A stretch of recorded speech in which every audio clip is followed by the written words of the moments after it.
கம்பத்தின் கீழ் நிற்றல் காணீர்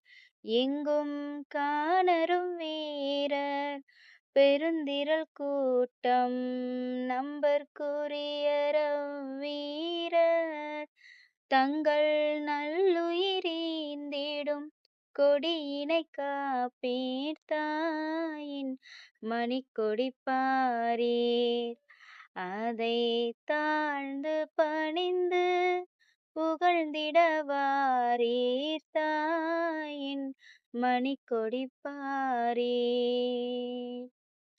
ஓங்கி வளர்ந்ததோர் கம்பம் அதன் உச்சியின் மேல் வந்தே மாதரம் என்றே பாங்கின் எழுதி திகழும் செய்ய பட்டொளி வீசி பறந்தது பாரீர் தாயின் மணிக்கொடி பாரீர் அதை